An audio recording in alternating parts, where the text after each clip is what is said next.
ಒಂದು ಹಳ್ಳಿಯಲ್ಲಿ ದೇವ ಎಂಬ ಯುವಕ ವಾಸಿಸುತ್ತಿದ್ದನು. ಅವನು ಬಹಳ ಬುದ್ಧಿವಂತನಾಗಿದ್ದರೂ ಯಾವಾಗ್ಲೂ ಬೇಗ ಯಶಸ್ಸು ಪಡೆಯಬೇಕೆಂದು ಆಸೆಪಡುತ್ತಿದ್ದನು. ಕೆಲಸವನ್ನು ಸಹನೆಯಿಲ್ಲದೆ ಮಾಡುತ್ತಿದ್ದನು. ಏನಾದರೂ ಕಷ್ಟ ಬಂದರೆ ಮಧ್ಯದಲ್ಲೇ ಬಿಟ್ಟುಬಿಡುತ್ತಿದ್ದನು. ದೇವನ ತಂದೆ ಒಬ್ಬ ರೈತನಾಗಿದ್ದರು. ಅವರು ಪ್ರತಿದಿನ ಹೊಲದಲ್ಲಿ ದುಡಿದು ಜೀವನ ನಡೆಸುತ್ತಿದ್ದರು. ಒಂದು ದಿನ ತಂದೆ ದೇವನಿಗೆ ಹೇಳಿದರು, ಮಗನೇ, ಜೀವನದಲ್ಲಿ ಯಶಸ್ಸು ಬೇಕಾದರೆ ಸಹನೆ ಮತ್ತು ಪರಿಶ್ರಮ ಬಹಳ ಮುಖ್ಯ. ಆದರೆ ದೇವ ಅದನ್ನು ಗಂಭೀರವಾಗಿ ತೆಗೆದುಕೊಳ್ಳಲಿಲ್ಲ.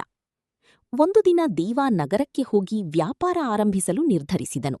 ಅವನು ತನ್ನ ಬಳಿ ಇದ್ದ ಎಲ್ಲಾ ಹಣವನ್ನು ಬಳಸಿ ಸಣ್ಣ ಅಂಗಡಿ ತೆರೆದನು.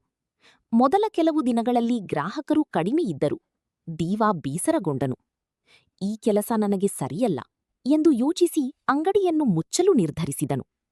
ಅದೇ ಸಮಯದಲ್ಲಿ ಪಕ್ಕದ ಅಂಗಡಿಯಲ್ಲಿ ಇದ್ದ ವೃದ್ಧ ವ್ಯಾಪಾರಿ ದೇವನನ್ನು ಕರೆಯಿದರು. ಅವರು ನಗುತ್ತಾ ಹೇಳಿದರು, ಮಗ, ಒಂದು ಮರ ಬೆಳೆಯುವುದಕ್ಕೂ ಸಮಯ ಬೇಕು. ಬೀಜ ಬಿತ್ತಿದ ತಕ್ಷಣ ಫಲ ಸಿಗುವುದಿಲ್ಲ. ದೇವ ಮೌನವಾಗಿದ್ದನು. ವೃದ್ಧರು ಮತ್ತೆ ಹೇಳಿದರು, ನಾನು ಈ ಅಂಗಡಿ ಆರಂಭಿಸಿದಾಗ ಮೊದಲ ತಿಂಗಳು ಒಂದು ಗ್ರಾಹಕವೂ ಇರಲಿಲ್ಲ. ಆದರೆ ನಾನು ಸಹನೆ ಕಳೆದುಕೊಳ್ಳಲಿಲ್ಲ. ಪ್ರತಿದಿನ ಹೊಸದನ್ನು ಕಲಿತೆ. ಜನರ ಜೊತೆ ಒಳ್ಳೆಯ ರೀತಿಯಲ್ಲಿ ಮಾತನಾಡಿದೆ. ನನ್ನ ಕೆಲಸವನ್ನು ಪ್ರೀತಿಸಿದೆ. ಇಂದು ನನ್ನ ಅಂಗಡಿ ಯಶಸ್ವಿಯಾಗಿದೆ. ಈ ಮಾತುಗಳು ದೇವನ ಮನಸ್ಸಿಗೆ ತಟ್ಟಿದವು. ಅವನು ಮತ್ತೆ ತನ್ನ ಅಂಗಡಿಯನ್ನು ಪ್ರಾರಂಭಿಸಿದನು. ಈ ಬಾರಿ ಅವನು ಧೈರ್ಯ ಕಳೆದುಕೊಳ್ಳಲಿಲ್ಲ.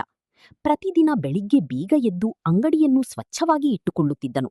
ಗ್ರಾಹಕರೊಂದಿಗೆ ಸೌಮ್ಯವಾಗಿ ಮಾತನಾಡುತ್ತಿದ್ದನು. ಅವರ ಅಗತ್ಯವನ್ನು ಅರ್ಥ ಮಾಡಿಕೊಂಡು ಸಹಾಯ ಮಾಡುತ್ತಿದ್ದನು. ನಿಧಾನವಾಗಿ ಜನರು ದೇವನ ಅಂಗಡಿಗೆ ಬರಲು ಪ್ರಾರಂಭಿಸಿದರು. ಅವನ ಪ್ರಾಮಾಣಿಕತೆ ಮತ್ತು ಒಳ್ಳೆಯ ವರ್ತನೆ ಎಲ್ಲರಿಗೂ ಇಷ್ಟವಾಯಿತು.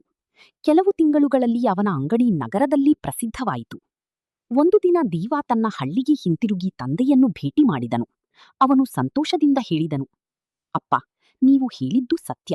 ಸಹನೆ, ಪರಿಶ್ರಮ ಮತ್ತು ಒಳ್ಳೆಯ ಮನಸ್ಸು ಇದ್ದರೆ ಜೀವನದಲ್ಲಿ ಯಶಸ್ಸು ಖಂಡಿತ ಸಿಗುತ್ತದೆ. ತಂದೆ ನಗುತ್ತಾ ಮಗನನ್ನು ಅಪ್ಪಿಕೊಂಡರು. ಆ ದಿನದಿಂದ ದೇವ ತನ್ನ ಜೀವನದಲ್ಲಿ ಯಾವುದೇ ಕಷ್ಟ ಬಂದರೂ ಹೆದರಲಿಲ್ಲ. ಅವನು ಎಲ್ಲರಿಗೂ ಸಹಾಯ ಮಾಡುತ್ತಾ ಸತ್ಯ ಮತ್ತು ಪರಿಶ್ರಮದೊಂದಿಗೆ ಬದುಕತೊಡಗಿದನು. ನೀತಿ: ಯಶಸ್ಸು ಒಂದು ದಿನದಲ್ಲಿ ಸಿಗುವುದಿಲ್ಲ. ಸಹನೆ, ಪರಿಶ್ರಮ ಮತ್ತು ಒಳ್ಳೆಯ ಮನಸ್ಸು ಇದ್ದರೆ ಜೀವನ ಸುಂದರವಾಗುತ್ತದೆ.